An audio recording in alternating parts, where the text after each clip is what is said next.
그제 세월호 사고 해역에서 2km 정도 떨어진 해상에서 시신이 발견된 데 이어 오늘 새벽에는 4.5km나 떨어진 바다에서 희생자의 시신이 수습됐습니다. 실종자 가족들이 걱정하고 있는 시신 유실 가능성, 현실이 돼가는 건 아닌지 걱정입니다. 진도 팽목항에 나가 있는 중계 카메라 연결해 보겠습니다. 김진희 PD. 네, 오늘 몇 명의 실종자를 더 찾았습니까? 오늘 새벽 5명의 시신이 수습된 데 이어 오후 들어 2명의 시신이 더 발견되면서 오늘까지 사망자는 228명으로 늘었습니다. 오늘 새벽 발견된 시신 중 여학생으로 추정되는 1명의 시신은 사고 지점에서 남동쪽으로 약 4.5km 떨어진 지점에서 발견됐습니다. 떠내려간 실종자의 유류품이 15km 정도 떨어진 해역에서 발견되기도 해서 실종자 가족들은 시신 유실을 크게 걱정하고 있습니다. 4.5km 떨어진 지점에서 수습한 희생자의 시신, 누가 어떻게 발견한 겁니까? 네, 지금까지 발견된 희생자의 시신 중 가장 멀리서 발견된 경우라서 오늘 오전 브리핑에서 기자들이 발견 경위에 대해 물었지만 고명석 범정부 사고대책본부 대변인은 더 확인한 뒤에 발표하겠다고 말했습니다. 대변인실에 문의한 결과 고 대변인은 브리핑 전에 시신 발견 지점에 대한 정보만 들어 자세히 알지 못하는 상태였습니다.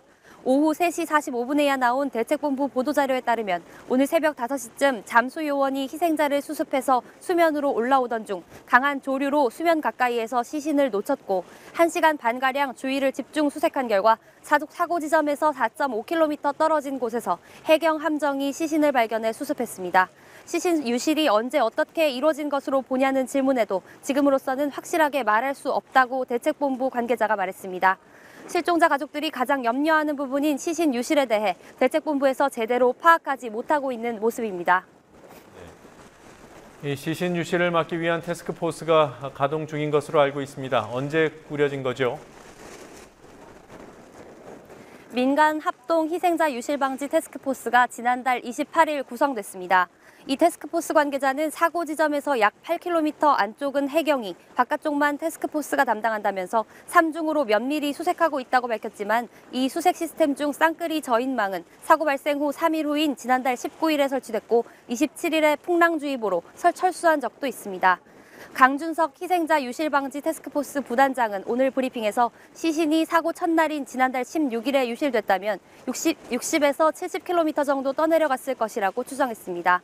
하지만 오늘 새벽 1명의 시신이 1시간 반 만에 4.5km를 떠내려간 것을 보면 더 멀리 떠내려간 시신이 있을 가능성도 배제할 수 없는 상황입니다. 강준석 부단장의 설명을 들어보시겠습니다.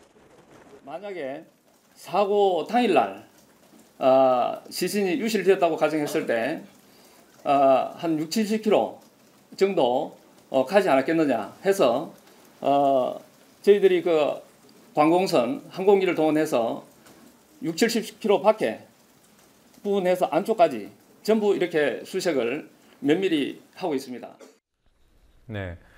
이 대대적인 구조라고 했던 정부였기 때문에 시신 유실 방지 대책, 이것도 신뢰하기 어려운 게 현실 아니겠습니까? 김 PD 말대로 이미 유실됐을 가능성, 이 부분에 대한 대처는 어떻게 하고 있습니까?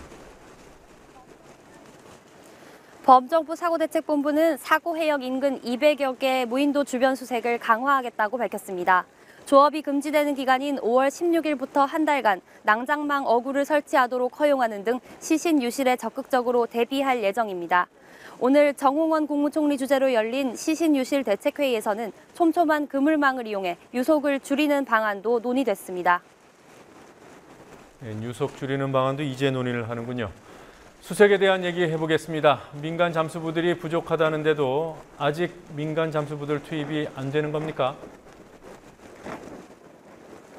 네, 천안함 한미 인양에 참여했던 원로 잠수사 이청관 한국산업잠수기술인협회 기술고문이 민간 잠수사 팀을 꾸려서 해경의 수색에 투입하게 해달라고 제안했으나 해경이 잠수부 명단을 먼저 공문으로 만들어 오라고 해 갈등을 빚고 있습니다. 이청관 고문의 말을 들어보시겠습니다. 요구 사항을 저기서 합의해서 해경에 정부 공문을 보내면 해경에서 검토 지금 살이 떼니까 조금 때 받아주면 그 투입을 하는 거고 여러 데 지금 신청한 게 많다는 거야. 그렇다면 명단을 주라. 명단을 주면 자기네들이 그 다이버가 맨 처음 얘기가 자기네들도 충분한 있다. 그 잠수사가 있다. 그래서 그런 소리 말하네. 현장 갔다 왔는데 다 지쳤다. 있긴 있다. 그러나 계속 반복 잠수를 시키면 능률 안 오른다. 그래서 우리가 잠수사 30명을 투입을 시킬 테니까 그 사람들 쉬게 하고 효과적으로 일해야 뭐 되는 거 아니냐. 그 얘기를 했더니 명단을 주라. 이 고문이 30명으로 구성된 해양구조 자문단을 꾸려 제안서를 제출했지만 해경 측에서는 형식을 갖춘 문서로 제출하면 회의를 거쳐 서면 통보하겠다고 밝힌 것으로 전해졌습니다. 오늘 정홍원 국무총리가 모든 역량과 자원을 총동원해 구조 인력을 확대하라고 지시했지만 해경은 원칙과 절차를 고집해 민간 잠수부들의 참여를 막고 있는 모양새입니다. 지금까지 진도 팽목항에서 국민TV 뉴스 김진입니다.